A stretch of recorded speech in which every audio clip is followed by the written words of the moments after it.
Hi gang. So in this video I am going to be doing an eyeshadow look with the Nabla Dreamy 2 palette. I did this look in a video recently and Ali said she wanted to see me do a tutorial on it, so yeah, let's try that. Let's just start.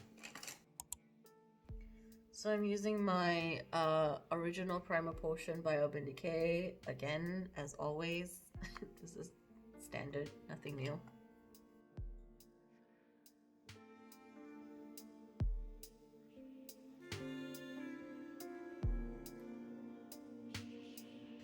Okay, so the first thing I'm gonna use, I think I use New Past, which is right here, and I'm gonna put that with my ESUM S33 brush, kind of in the crease area-ish, I think.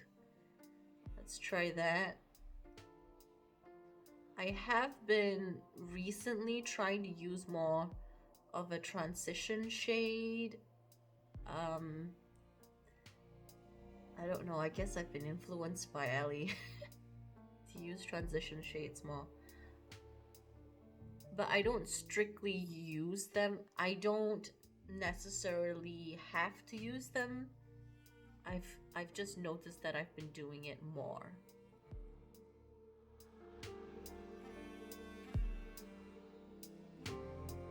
Actually, I also take it down to the lash line, bottom lash line.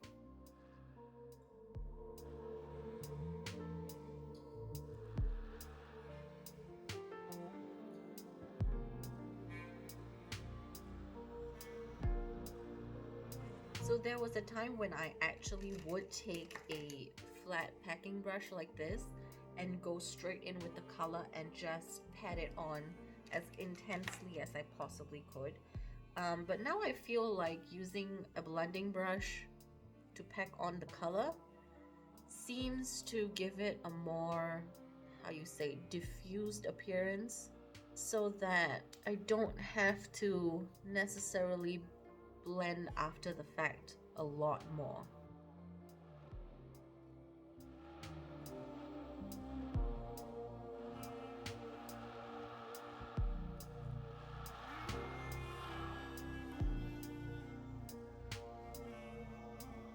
I think if I could ever name an eyeshadow shade, I would name it Wonky Eye.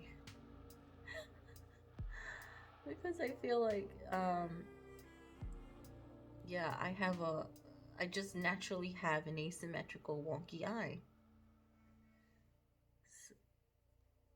I think these kind of things are just very much more noticeable to the individual who has grown up with it, as opposed to strangers that look at your face and say, what are you talking about? There's nothing wrong with your eye. But yeah, when I was growing up, I think I talked about this before.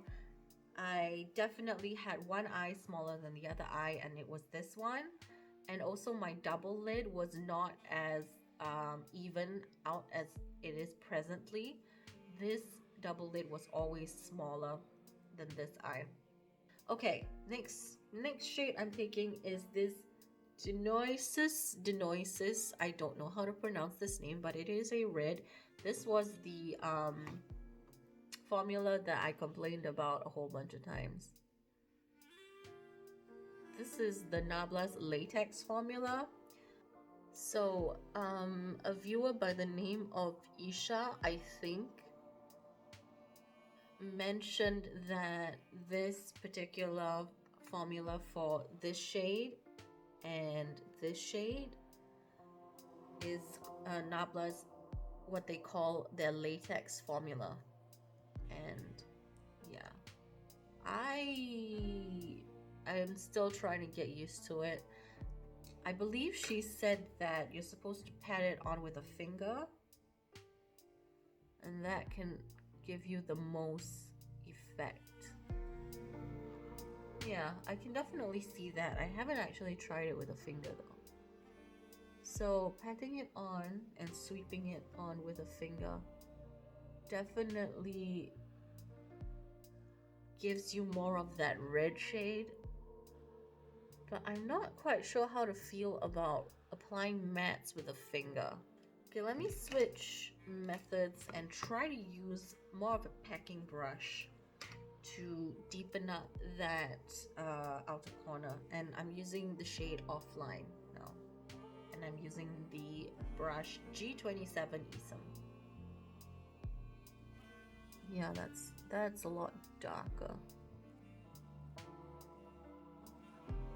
Definitely when you use a blending brush, the shade, while it is better blended and more diffused, it will also present as less pigmented as opposed to a packing brush.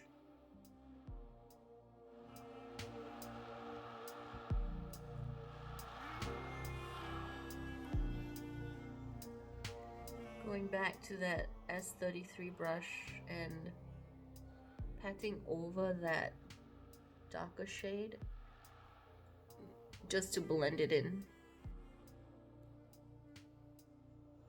into that REM shade. So I'm going to use my finger to do this because otherwise it's not going to go on as pigmented. This is a very dry formula in my opinion.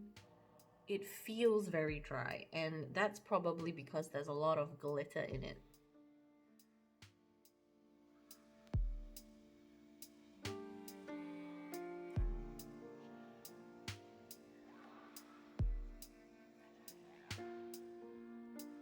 I'm going to take my ZOEVA Detail Shader 237 and I'm going into that REM shade and spraying it down.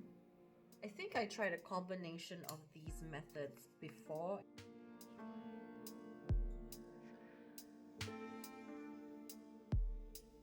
Okay, that didn't work.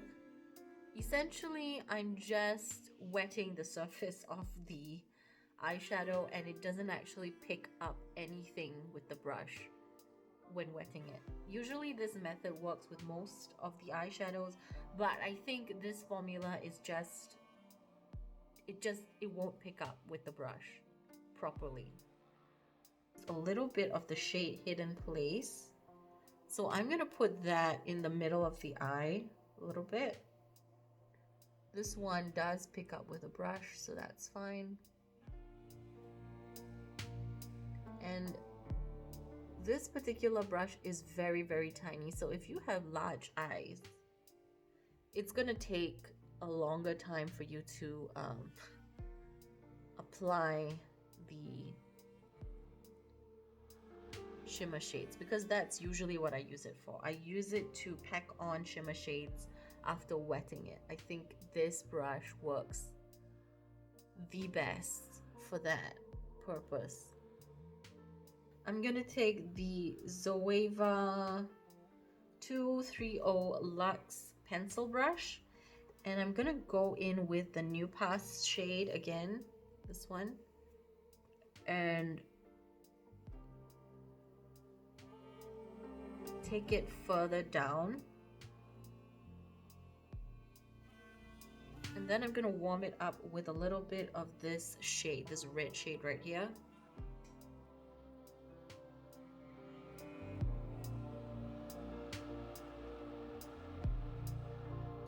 But not quite putting it as far down, the red shade as far down as I put New Past. So lastly, I'm going to grab a kind of pointed brush. This is the ESUM S31 and I'm going to go back into the shade Offline, which is the deepest shade in this palette, and I'm going to line right underneath the lash line, close to it.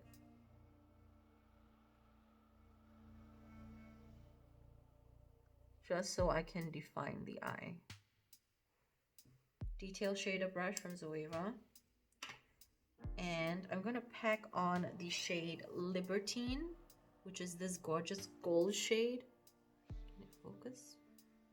And then I'm gonna spray it down. Whoopsie daisy. And I'm going to put that in the inner corner of the bottom lash line. Every time I put this shade on, I'm like, so gorgeous.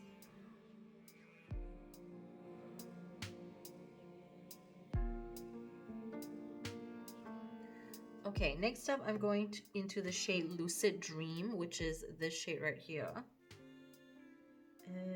Let's see if I can pick it up with a brush. Oh, I can. A little bit. Oh my. Whoa.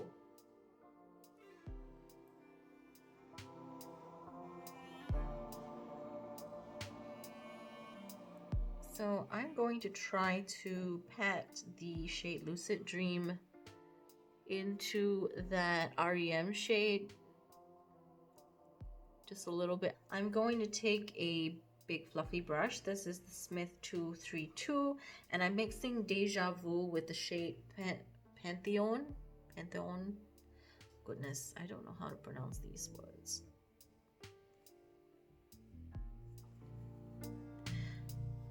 I'm thinking some of these are like Italian based words, I'm assuming, because it is an Italian brand. So I don't know how much you can see, but there is quite a bit of fallout under this area here. And that's from the darker shades, Offline and Dionysius. Trying to buff that out. Actually, I should maybe use a bit of that New Pass shade on the blending brush, mixed in with the Pantheon.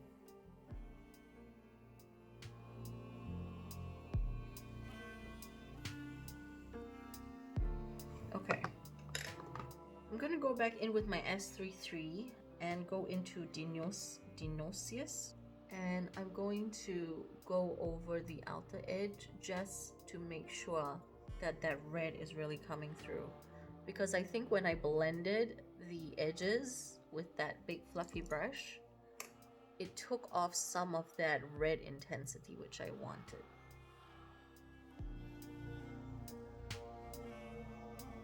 Next up, I'm going to line my lash line with the INGLOT AMC Gel Liner in the shade 74.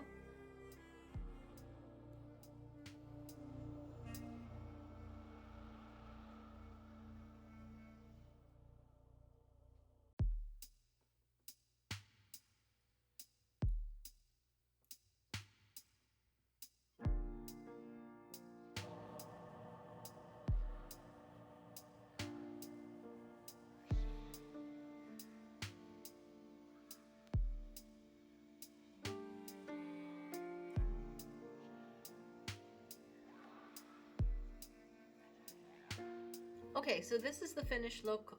I added some lashes and lip gloss and all the jazzy stuff, all the things. I'm definitely getting to like this palette more. I think that it's a little bit harder to work with, especially if you have to really pack on the shades with your fingers, and there might be some issues with the latex mattes, which are down here and here. I mean, it does give you a really beautiful finish if you just know how to work with it and you have the patience to work with it. It's definitely not a palette that I would use if I was in a hurry, but if I wanted to be really, you know, glittery and glamorous, I think this is a good palette to use. I think in the future I might want to play around with this palette in conjunction with other palettes that I have. Possibly some greens so that I could take advantage of the gorgeous purples right here. Sam just did a video about the Huda Beauty Mercury Retrograde palette, and I feel like the purples that I was drawn to in that palette might have been quite similar to these two purples. Definitely it doesn't have any aqua or minty green tones like the Huda Beauty palette has, but these purples look quite similar. Yeah, overall the vibe of this palette is just gorgeous.